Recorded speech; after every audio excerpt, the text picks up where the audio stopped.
ഇതൊരു general reading ആണ്. അതുപോലെ ജെൻഡർലെസ് ആണ്. ടൈംലെസ് വീഡിയോ ആണ്. ഈ വീഡിയോ നിങ്ങൾ എപ്പോൾ കാണുന്നോ ആ ടൈമിൽ വാലിഡ് ആയിരിക്കുന്നതാണ്. ജനറൽ റീഡിംഗ് ആയതുകൊണ്ട് തന്നെ എല്ലാവർക്കും ഒരുപോലെ റെസൊനേറ്റ് ആവണമെന്നില്ല.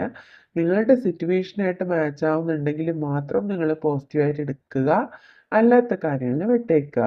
നിങ്ങളുടെ ലൈഫിൽ ഒരു ന്യൂ ബിഗിനിങ് ഉണ്ടാവാനുള്ളൊരു ചാൻസസ് ഉണ്ട്. അതുപോലെ നിങ്ങൾ വളരെയധികം ഒരു സ്മൈലിംഗ് ഫേസ് അല്ലെങ്കിൽ പോസിറ്റീവ് ആറ്റിറ്റ്യൂഡ് ഉള്ള ഒരു പേഴ്സൺ ആണ്. നിങ്ങൾക്ക് എന്ത് വിഷമം ഉണ്ടെങ്കിലും നിങ്ങൾ സെൽഫ് ഹീൽ ചെയ്യാനായിട്ട് നിങ്ങൾ മാക്സിമം ശ്രമിക്കുന്ന ഒരു പേഴ്സൺ ആണ്. അതായത് മറ്റുള്ളവരുമായിട്ട് ഷെയർ ചെയ്യാതെ നിങ്ങൾ തന്നെ സെൽഫ് ലവ് പ്രാക്ടീസ് ചെയ്യുന്നവരുണ്ട്. അതുപോലെ സെൽഫ് ഹീലിങ്ങിനുള്ള ടെക്നിക്കുകളെല്ലാം നിങ്ങൾ ചെയ്യുന്ന പലരും ഈ ഒരു റീഡിംഗ് കാണുന്നുണ്ട്. അപ്പോൾ നിങ്ങളുടെ ലൈഫിൽ നിങ്ങൾ ആഗ്രഹിക്കുന്ന പല കാര്യങ്ങളും മാനിഫെസ്റ്റ് ആവുന്ന ഒരു സമയമാണിതെന്ന് ഈ ഒരു കാർഡിലൂടെ നമുക്ക് വ്യക്തമാവുന്നുണ്ട്. ഈ ഒരു സമയത്ത് നിങ്ങളുടെ പേഴ്സൺ നിങ്ങളെക്കുറിച്ച് വളരെ ഡീപ്പായിട്ട് തിങ്ക് ചെയ്യാണ്. കൂടുതൽ പേർക്കും ഇപ്പോൾ ഒരു നോ കോണ്ടാക്ട് സിറ്റുവേഷൻ നിങ്ങളുടെ റിലേഷൻഷിപ്പിൽ ഉള്ളതായിട്ട് കാണുന്നുണ്ട്. അതുകൊണ്ട് തന്നെ ഈ ഒരു സെപ്പറേഷൻ ആ വ്യക്തിയുടെ ലൈഫിൽ വന്നതിൽ ആ വ്യക്തി ഒരുപാട് സങ്കടപ്പെട്ടിരിക്കുന്നതായിട്ടാണ് കാണുന്നത്. അതുപോലെ തന്നെ ഈ ഒരു സിറ്റുവേഷൻ എത്രയും വേഗം ആ വ്യക്തിയുടെ ലൈഫിൽ നിന്ന് മാറിപ്പോകണം. അതിൽ നിന്നും ഒരു ഫ്രീഡം ആ വ്യക്തി ആഗ്രഹിക്കുകയാണ്. ഈ ഒരു സെപ്പറേഷൻ ആ വ്യക്തിക്ക് എന്താണ് മുന്നോട്ട് കൊണ്ടുപോകാൻ കഴിയുന്നില്ല. അതുകൊണ്ട് തന്നെ എത്രയും വേഗം ഈ സെപ്പറേഷൻ പീരീഡ് കഴിയണം. വീണ്ടും ഒരു റീകൺസിലേഷൻ പോസിബിൾ ആകണം എന്ന് ആ വ്യക്തി ഒരു സമയത്ത് ആഗ്രഹിക്കുകയാണ്. കുറച്ച് പേർക്കെങ്കിലും ഇതൊരു ലോങ് ഡിസ്റ്റൻസ് ആയിട്ടുള്ള റിലേഷൻഷിപ്പ് ആയിരിക്കണം. അതുപോലെ തന്നെ ഈ ഒരു സമയത്ത് ആ വ്യക്തി നിങ്ങളെ മാനിഫെസ്റ്റ് ചെയ്യുന്നതായിട്ട് ഇവിടെ അറിയുന്നുണ്ട്. ആ വ്യക്തി നിങ്ങളെ ആ വ്യക്തിയുടെ ലൈഫിലേക്ക് കൊണ്ടുവരാനായിട്ട് ആഗ്രഹിക്കുകയാണ്. ഏസ് ഓഫ് പെന്റിക്കിൾസ് വന്നിട്ടുണ്ട്. അതുകൊണ്ട് തന്നെ നിങ്ങളുടെ ലൈഫിൽ ഒരു ന്യൂ ബിഗിനിങ് വേണം. നിങ്ങളുടെ റിലേഷൻഷിപ്പ് വീണ്ടും നല്ല രീതിയിൽ മുന്നോട്ട് പോകണമെന്ന് ആ വ്യക്തി ആഗ്രഹിക്കുകയാണ്. അതുപോലെ തന്നെ 7 ഓഫ് പെന്റക്കിൾസ് വന്നിട്ടുണ്ട്. എന്ത് വില കൊടുത്തും നിങ്ങളുടെ റിലേഷൻഷിപ്പ് മുന്നോട്ട് കൊണ്ടുവരണം. എത്രമാത്രം സ്ട്രഗിൾ ചെയ്താലും എന്തുമാത്രം അവരുടെ ആ ഒരു സമയം ടൈം നിങ്ങളുടെ റിലേഷൻഷിപ്പിൽ ഇൻവെസ്റ്റ് ചെയ്തിട്ടാണെങ്കിലും എന്ത് വില കൊടുത്താണെങ്കിലും ഈ റിലേഷൻഷിപ്പ് ബാക്ക് ടു നോർമൽ ആക്കണം എന്ന് ആ വ്യക്തി ഇപ്പോൾ നിങ്ങളോട് പറയാൻ ആഗ്രഹിക്കുകയാണ്. അതുപോലെ തന്നെ നിങ്ങളിൽ പലരും ഈ സിറ്റുവേഷൻ അല്ലെങ്കിൽ ഒരു പേഴ്സണൽ ലെറ്റ് ഗോ ചെയ്തിട്ടുണ്ടാവാം. അതുകൊണ്ട് നിങ്ങളുടെ ആ ഒരു സിറ്റുവേഷൻ നിങ്ങൾ ഓവർകം ചെയ്യാൻ നിങ്ങൾ ഒരുപാട് ട്രൈ ചെയ്യുന്നുണ്ട്. നിങ്ങളെ ഒരുപാട് ഈ വ്യക്തിക്ക് വേദനിപ്പിക്കേണ്ടി വന്നിട്ടുണ്ട് എന്ന് ആ വ്യക്തി മനസ്സിലാക്കുന്നുണ്ട്. അതുകൊണ്ട് തന്നെ നിങ്ങൾ ലെറ്റ് ഗോ ചെയ്തിട്ട് ആ ഒരു സാഹചര്യം മുതൽ ആ വ്യക്തി ഒരു സ്റ്റക്ക് സിറ്റുവേഷനിലാണ്. അതുകൊണ്ട് തന്നെയാണ് നമുക്കിവിടെ ഒരു ഹാങ്ഡ് മാൻ കിട്ടിയിരിക്കുന്നത്. ഈ സിറ്റുവേഷൻ ആ വ്യക്തിക്ക് ഇനിയും മുന്നോട്ട് കൊണ്ടുപോകാൻ കഴിയില്ല. കാരണം ഇതുപോലൊരു സിറ്റുവേഷനിലാണ് ആ വ്യക്തി ഉള്ളത് ഇപ്പോഴുള്ളത്. അതുകൊണ്ട് തന്നെ ഇങ്ങനെ ഈ ഒരു രീതിയിൽ മുന്നോട്ട് പോകാൻ ആ വ്യക്തിക്ക് കഴിയുന്നില്ല എന്ന് ആ വ്യക്തി ഒരു സമയം നിങ്ങളോട് പറയാൻ ആഗ്രഹിക്കുകയാണ്. വളരെ സ്ട്രോങ് ആയിട്ട് ആ വ്യക്തി നിങ്ങളെ ആഗ്രഹിക്കുന്നു. നിങ്ങൾക്ക് വേണ്ടിയിട്ട് വെയിറ്റ് ചെയ്യുന്നു. നിങ്ങളുടെ പ്രണയം ആ വ്യക്തിയുടെ ലൈഫിൽ വീണ്ടും വരണം എന്ന് ആ വ്യക്തി വളരെ ശക്തമായിട്ട് ആഗ്രഹിക്കുന്നു എന്നുള്ളൊരു മെസ്സേജാണ് ഇവിടെ നമുക്ക് കിട്ടുന്നത്. ഓക്കെ, കറന്റ് സിറ്റുവേഷനിൽ ആ വ്യക്തി നിങ്ങൾക്ക് ഒരുപാട് സ്നേഹം ആ വ്യക്തിയുടെ മനസ്സിൽ ഹോൾഡ് ചെയ്തിരിക്കുകയാണ്. തീർച്ചയായിട്ടും ആ വ്യക്തി നിങ്ങൾക്ക് വേണ്ടിയിട്ട് വളരെയധികം സ്നേഹം മനസ്സിൽ കരുതി വെച്ചിരിക്കുന്ന ഒരു പേഴ്സൺ ആണ്. ഈ ഒരു സമയത്ത് പോലും ആ വ്യക്തി മെഡിറ്റേറ്റ് ചെയ്യുന്നുണ്ട്, മാനിഫെസ്റ്റ് ചെയ്യുന്നുണ്ട്.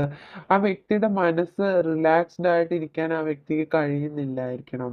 ഒരു എനർജി ഇംബാലൻസ് സിറ്റുവേഷൻ ആ വ്യക്തിയുടെ മനസ്സിലും ആ വ്യക്തിയുടെ ജീവിതത്തിലും ഇപ്പോൾ ഉള്ളതായിട്ട് കാണുന്നുണ്ട്. മേ ബി ആ വ്യക്തി നിങ്ങൾക്ക് വേണ്ടിയിട്ട് എന്തെങ്കിലുമൊക്കെ ഗിഫ്റ്റുകൾ വാങ്ങി വെച്ചിട്ടുണ്ടാവാം. ആ വ്യക്തി ആ ഗിഫ്റ്റുമായിട്ട് നിങ്ങളുടെ അടുത്തേക്ക് വരാനായിട്ട് ആഗ്രഹിക്കുന്നുണ്ടാവാം. ആ വ്യക്തി ആ ഗിഫ്റ്റ് ചിലപ്പോൾ നിങ്ങൾ ആ വ്യക്തിക്ക് കൊടുത്തിട്ടുള്ള എന്തെങ്കിലും വാല്യുബിൾ ആയിട്ടുള്ള ഗിഫ്റ്റ് ആയിരിക്കാം. അത് ആ വ്യക്തി എടുത്തു വച്ചിട്ട് നിങ്ങളെക്കുറിച്ച് ഓർക്കുന്നതായിട്ട് ഇവിടെ കാണുന്നുണ്ട്. അങ്ങനെ ഒരു ഫീൽ ഇവിടെ കിട്ടുന്നുണ്ട്. ഓക്കെ, അതുപോലെ വളരെയധികം ആങ്ഷ്യസ് ആണ് ഈ വ്യക്തി. ഒരു സമയത്ത് വളരെയധികം ഡിപ്രസ്ഡ് ആണ്. ആ വ്യക്തിക്ക് നിങ്ങളുടെ ലൈഫിലേക്ക് തിരികെ വരണം. നിങ്ങളെ ആ വ്യക്തിയുടെ ലൈഫിലേക്ക് കൊണ്ടുവരണമെന്ന് ആ വ്യക്തി വളരെ സ്ട്രോങ് ആയിട്ട് ആഗ്രഹിക്കുന്നുണ്ട്. മേ ബി ഈ ഒരു കറന്റ് സിറ്റുവേഷനിൽ ആ വ്യക്തി ഒത്തിരി ടൈഡ് അപ്പ് സിറ്റുവേഷനിലായിരിക്കാം. ഓക്കെ, പക്ഷെ നമുക്കിവിടെ മാസ്റ്റർ കാർഡ് ഒരു പ്രതീക്ഷയുടെ കാർഡാണ് കിട്ടിയിരിക്കുന്നത്. തന്നെ നിങ്ങളുടെ റിലേഷൻഷിപ്പിൽ ഒരു ന്യൂ ബിഗിനിങ് എത്രയും വേഗം നടക്കും എന്നുള്ളത് കാണുന്നുണ്ട്. ഓക്കെ, ഒരു ഗുഡ് ന്യൂസ് നിങ്ങൾ കേൾക്കാനായിട്ടുള്ളൊരു സാധ്യതയുണ്ട്. ആൻഡ് മെസ്സേജ് വരാനുള്ള ചാൻസ് ഉണ്ട് നിങ്ങൾക്ക്. ഓക്കെ, ഹാപ്പി ഫാമിലിയാണ് കിട്ടിയിരിക്കുന്നത്. നിങ്ങളുമായിട്ട് ഒരു റിയൂണിയൻ വേണം, നിങ്ങളുടെമായിട്ടൊരു ഫാമിലി ലൈഫ് വേണമെന്ന് ആ വ്യക്തി ആഗ്രഹിക്കുന്നുണ്ട്. And then door to romance, വളരെ പോസിറ്റീവ് ആയിട്ടുള്ള ഒരു കാർഡാണ് വന്നിട്ടുള്ളത്. അതിലും ഒരു നമുക്ക് എക്സ്പെക്റ്റേഷൻ വെക്കാവുന്നതാണ്. നിങ്ങളുടെ നോ കോണ്ടാക്ട് സിറ്റുവേഷൻ മാറുന്നതായിട്ടാണ് കാണുന്നത്. ഓക്കെ, നമ്പർ 4 ഈ ഒരു റിലേഷൻഷിപ്പുമായിട്ട് ഒരുപാട് കണക്റ്റഡ് ആയിട്ട് തോന്നുന്നുണ്ട്.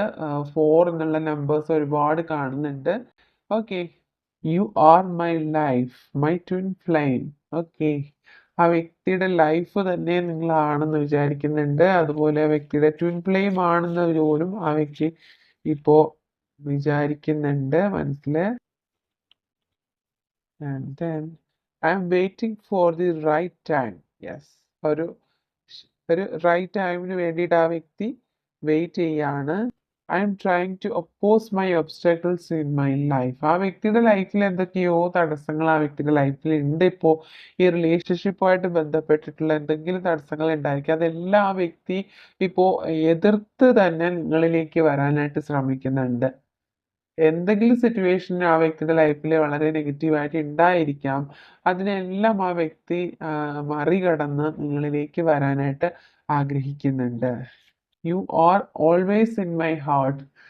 എപ്പോഴും നിങ്ങൾ എൻ്റെ മനസ്സിൽ തന്നെ ഉണ്ട് എന്നാണ് ആ വ്യക്തി പറയുന്നത്. എന്തൊക്കെ സിറ്റുവേഷനിലായിരുന്നാലും എന്തൊക്കെ സെപ്പറേഷനിലായിരുന്നാലും നിങ്ങളുടെ ആ വ്യക്തിയുടെ മനസ്സിൽ എപ്പോഴും നിങ്ങളുണ്ട് എന്ന് പറയുന്നു. Yes, I am missing your love. നിങ്ങളുടെ പ്രണയം ആ വ്യക്തി ഒത്തിരി മിസ് ചെയ്യുന്നുണ്ട് ഈ ഒരു സമയത്ത് പോലും. ഓക്കെ, നിങ്ങളുടെ ഫോട്ടോസ് എല്ലാം ആ വ്യക്തി നോക്കുന്നുണ്ട്. നിങ്ങളുടെ ചാറ്റ്സ്, കോൺവെർസേഷൻ എല്ലാം ആ വ്യക്തി ഈ ഒരു സമയത്ത്, ഈ നൈറ്റ് ടൈമിൽ എസ്പെഷ്യലി ആ വ്യക്തി നിങ്ങളെക്കുറിച്ച് ഒരുപാട് ഓർക്കുന്നുണ്ട്. മേ ബി ആ വ്യക്തിയുടെ ലൈഫിൽ മറ്റ് സീരിയസ് ആയിട്ടുള്ള പല കാര്യങ്ങളും ആ വ്യക്തിയുടെ ലൈഫിൽ ഉള്ളതായിട്ട് കാണുന്നുണ്ട്. അതുകൊണ്ട് തന്നെ ഒരു ഡിവൈൻ ടൈമിങ്ങിന് വേണ്ടിയിട്ട് ആ വ്യക്തി വെയിറ്റ് ചെയ്യുന്നതായിട്ടും കാണുന്നുണ്ട്. ആ വ്യക്തിയുടെ ലൈഫിൽ മേ ബി നിങ്ങളെ കൂടാതെ മറ്റൊരു പേഴ്സൺ ഉണ്ടായിരിക്കാം. മേ ബി ഈ വ്യക്തി ഓൾറെഡി മാരീഡ് ആയിട്ടുള്ള ഒരു പേഴ്സൺ അല്ലെങ്കിൽ ഫാമിലി ഉള്ളൊരു പേഴ്സൺ ആയിരിക്കാം. അതുകൊണ്ട് തന്നെ ആ ഒരു ലൈഫിലേക്ക് ആ വ്യക്തിക്ക് മുന്നോട്ട് പോകേണ്ടതായിട്ടുള്ള ഒരു സാഹചര്യവും കാണുന്നുണ്ട്. എത്ര തന്നെ അകന്നു പോയാലും ഈ റിലേഷൻഷിപ്പിൽ നിങ്ങൾക്ക് രണ്ടു പേർക്കും പരസ്പരം മറക്കാനായിട്ടോ അല്ലെങ്കിൽ റിലേഷൻഷിപ്പ് ഒഴിവാക്കാനായിട്ടോ മനസ്സിൽ നിന്ന് ഒഴിവാക്കാനായിട്ടോ കഴിയാത്തവണ്ണം അത്രയധികം ആഴത്തിൽ വേരുറച്ചു പോയ ഒരു റിലേഷൻഷിപ്പ് ആയിട്ട് ഇവിടെ കാണുന്നുണ്ട്.